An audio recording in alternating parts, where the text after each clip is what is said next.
Isang lalaki ang binaril at nakaligtas at ginagamot ngayon sa bayan ng Alang-Alang sa Leyte.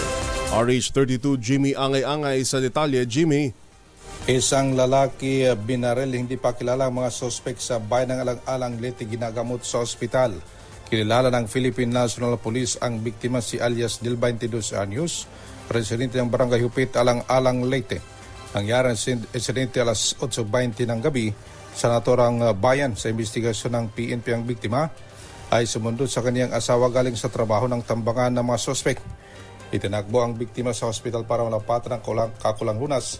Sa kasalukuyan, patuloy naman tinutugis ng PNP ang mga sospek. Lahat dito sa DYV Election Radyo Tacloban. Ito si RH32 Jimmy Angay-Angay para sa DZRH. Una sa Pilipinas, una sa Pilipino. Bagong balita, bagong impormasyon, kasama si Kuya